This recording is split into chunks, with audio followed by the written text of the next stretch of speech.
মহান আল্লাহ পাকের নিখুঁত সৃষ্টিকে নিয়ে তো কোনো কথাই বলা যাবে না। প্রতিটা মানুষই সৃষ্টির সেরা জীব, তাই না? তো আমার হাজব্যান্ড দেখতে অনেক সুন্দর মাশাল্লাহ। এবং এই সুন্দরের জন্য আমি সারা জীবন এত কথা শুনছি। যেমন আমার বিয়ের পরে আমার দাদি শাশুড়ি আমাকে বলতেন যে মসুর ডালের ভিতরে কালো জিরা নাকি ছেড়ে দেওয়া হয়েছে। আমি স্বাভাবিকভাবে দেখতে তার তুলনায় কালোই বলা চলে, কারণ সে যতটা ফর্সা, আমি ফর্সা নই, আমি দেখতে শ্যামবর্ণ। তো সব মিলিয়ে আমাকে তাদের পছন্দ ছিল না, কিন্তু বিয়েটা কিন্তু পারিবারিকভাবেই ছিল। তো সবাই যে বলে যে পরিবারকে আপন করতে না পারলে সেই সংসারও কখনো সেই বউদেরকে আপন করে না। তা আমি বিয়ের শুরুর থেকেই আমি এই যে বিষয়গুলো ফেস করে আসছি, সারা জীবন কারোর সঙ্গে কোনো বেয়াদবিও করি নাই, কারোর সঙ্গে কোনো খারাপ আচরণও করি নাই। কিন্তু দুঃখের বিষয় হচ্ছে কোনোদিন কারোর মনও পাই নাই, কারণ শুরুতেই তো আমি তাদের মনের মতো না। মনটা পাবো কী করে? তো যারা হচ্ছে জাজমেন্ট করে কথা বলে যে ওই বাড়ির মানুষগুলা কেন তোমাকে পছন্দ করলো না, আরে ভাই, এটা তো প্রবাদেই আছে, তাই না? যে প্রথমে দর্শনধারী, তারপর গুণ বিচারী। এখন তাদের ছেলে রূপের কাছে তো আমি তো শূন্য। আমার বাবার অ্যাসেট দেখে তারা আমাকে বিয়ে করছে। এখন অ্যাসেটের দিক দিয়ে যদি বিচার করি, তাদেরও কিন্তু অ্যাসেট কম নাই, কিন্তু তারা হচ্ছে কি গেরস্ত। আর আমার বাবা হচ্ছে সরকারি চাকুরিজীবী ছিলেন। আমাদের পরিবেশটা ভিন্ন।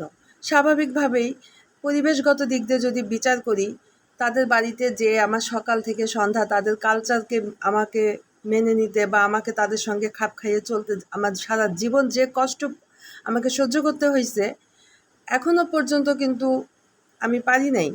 তাদের বিন্দুমাত্র সহমর্মিতা, মনোযোগ আমি কখনোই আকর্ষণ করতে পারি নাই।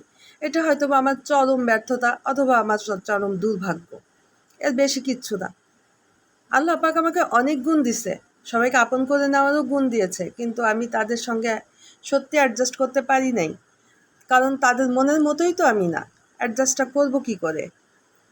ওই যে একটা কথা আছে না, যে বিয়ের শুরু থেকে যে বউটা বাম চোখে থাকে সে সারা জীবনেও কোনোদিন ডান চোখে আসতে পারে না, আর যে শুরুতেই ডান চোখে থাকে সে ডান চোখেই থাকে, সে আর কখনো বাঁ চোখে যায় না।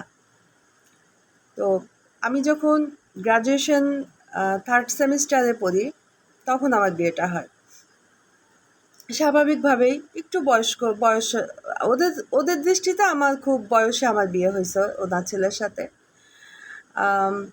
তো আমার আর যে বাকি যাগুলো আছে তারা হচ্ছে 8, 9, 8 এইরকম পড়া অবস্থায় ওদের বিয়ে হয়েছে।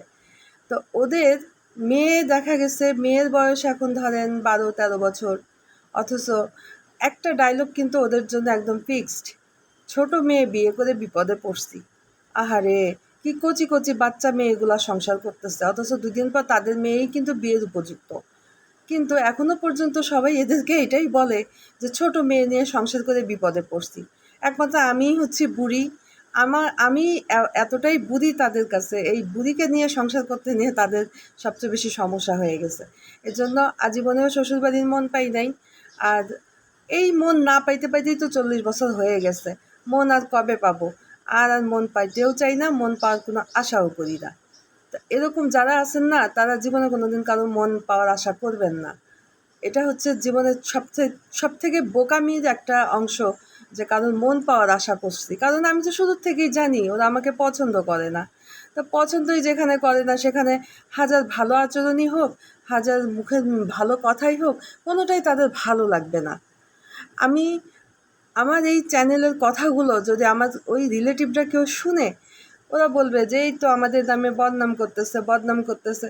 না বাবা, এগুলো বদনাম না, এগুলো হচ্ছে তোমাদের ক্যারেক্টারগুলো, মানে দোষ গুণগুলো সামান্য একটু পর্যালোচনা করা। এটা বদনাম হবে কেন? তোমরা সারা জীবন যে আচরণটা আমাকে দেখাইছো, একটা পর্যায়ে এসে আমি আর এখন এই আচরণগুলো নিতে পারি না। তাই তোমাদেরকে তো কিছু বলতে পারি না, তাই ক্যামেরার সামনে এসে একটু আর কি প্যাচাল পারি, তাছাড়া কিচ্ছু না।